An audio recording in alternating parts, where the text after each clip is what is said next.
Bonjour tout le monde. La capsule d'aujourd'hui est sur la structure du texte explicatif. C'est un texte qu'on a commencé à voir, surtout en lecture là, par rapport à qu'est-ce qu'un texte explicatif contient. On n'a pas encore tout à fait vu la structure ensemble. Inquiétez-vous pas si jamais vous avez à écrire un texte au retour en classe, c'est sûr qu'on va revoir ça ensemble. La structure du texte explicatif, bien, ça ressemble à la structure du texte courant que vous avez déjà, de n'importe quel texte courant, en fait, que vous avez écrit là. Vous avez déjà écrit des textes descriptifs, des textes justificatifs en secondaire 1 et 2. Donc, c'est pas mal semblable, c'est la même base. C'est juste que le texte explicatif va avoir des choses qui lui sont plus propres, là. Donc, pour commencer, on s'en était déjà parlé en classe du fait que le texte explicatif est divisé en 3 phases. Donc, dans le texte explicatif, on a la phase de questionnement, on a la phase explicative, puis on a aussi la phase conclusive. Ces phases-là sont placées dans certaines parties de la structure du texte explicatif. Alors, la première partie, c'est l'introduction. Dans une introduction, on va toujours avoir, d'un texte courant, là, on va toujours avoir un sujet amené. Un sujet amené, je vous le rappelle, c'est une ou deux phrases plus générales qui sont liées au sujet et qui servent à attirer l'attention du lecteur. Il faut que votre sujet amené soit intéressant et lié au sujet. On en a vu en classe là, des mauvais sujets amenés un peu trop généraux, donc il faut faire attention, il ne faut pas faire ça. Ensuite, dans l'introduction, on a le sujet posé qui constitue notre phase de questionnement ici, là, quand on s'attarde au texte explicatif.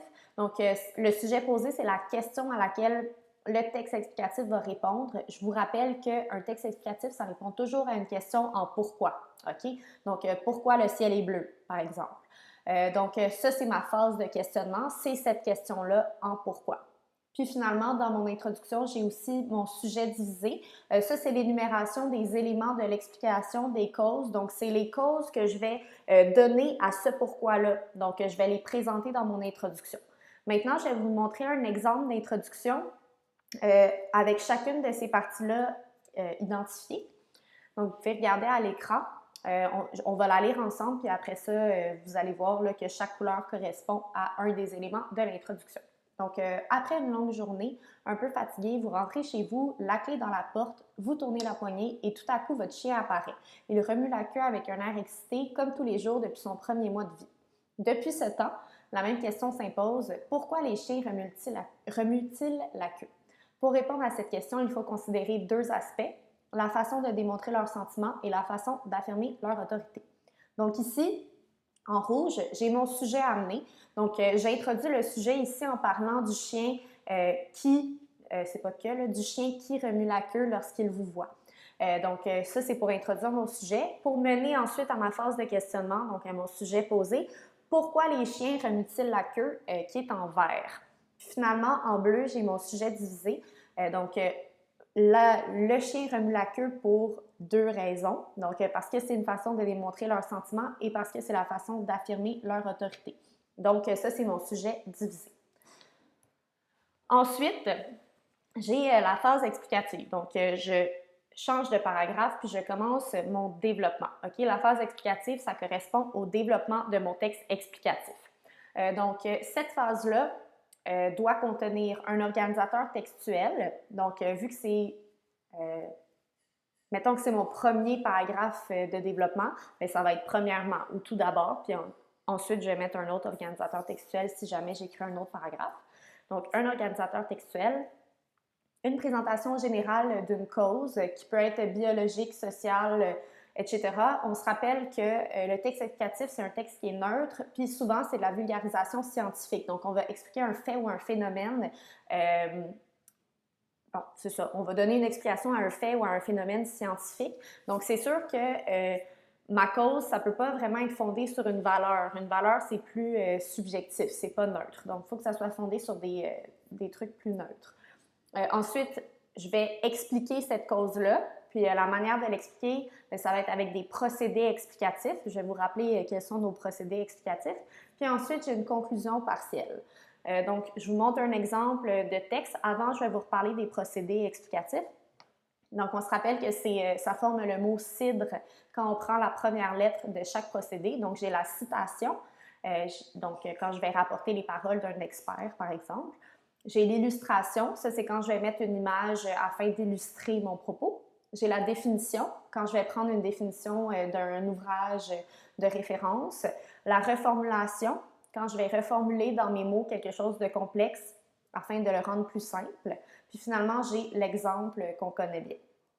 Donc, il y a un exemple ici de paragraphe de développement qui est encore sur le même sujet que l'introduction. Donc, c'est la suite. Alors ici, premièrement, j'ai mon organisateur textuel. Les chiens agitent la queue pour exprimer leurs sentiments. En effet, quand un chien est heureux ou excité en présence d'animaux ou d'humains, un mécanisme naturel est enclenché pour le signifier. Donc là, je présente ma cause en général, qui est que les chiens remuent la queue pour exprimer leurs sentiments. Ensuite, je vais expliquer cette cause-là. Donc, s'il secoue la queue franchement et de façon rapide, alors là, il est vraiment affectueux, explique Stephen Corrin, professeur de psychologie à Vancouver et spécialiste du comportement animal. Donc, ici, j'ai une citation. Je vais citer le professeur Corrin, puis je le fais de façon directe. Donc, je vois que ces paroles sont vraiment rapportées directement, mot pour mot, entre guillemets. Cela se produit car son cerveau envoie des impulsions nerveuses dans sa queue, entre parenthèses, prolongement de sa colonne vertébrale qui protège ses nerfs formant la moelle épinière. Ici, j'ai une définition. Cela devrait le faire courir partout, mais cette demande n'est pas envoyée aux muscles du chien, car il est en attente de la réaction de l'animal ou de l'humain qui se trouve devant lui. Par ce fait, sa queue se met à bouger. Donc ici, je n'ai pas d'autres procédés explicatifs. C'est écrit argumentatif. Là. Vous savez que je me mélange tout le temps entre les deux parce que j'enseigne les deux en ce moment. Mais c'est vraiment explicatif. Là, donc, je vais vous corriger ça dans la vidéo. Ici, à la fin, j'ai mon explication. Je continue l'explication de ma cause. J'ai utilisé 2 procédés explicatifs pour le faire. Puis là, à la fin, j'ai ma conclusion partielle. Donc, bref, les chiens remuent la queue pour exprimer leurs émotions. C'est ma conclusion partielle. Je vais rappeler un peu ma cause et la reformuler là, dans une phrase conclusive. Dans un paragraphe explicatif, les phrases jouent des rôles différents tout en restant en étroite cohésion. On peut voir dans ce paragraphe-là qu'il y a une des phrases qui énonce l'idée principale. Elle contient des traits distinctifs signalant son ouverture, donc un organisateur textuel. Les autres développent la suite en fournissant des explications, des exemples, des propos, des rapports d'opposition, de causes, de conséquences, de comparaison. La dernière phrase, la conclusion partielle, fait la synthèse ou annonce une transition.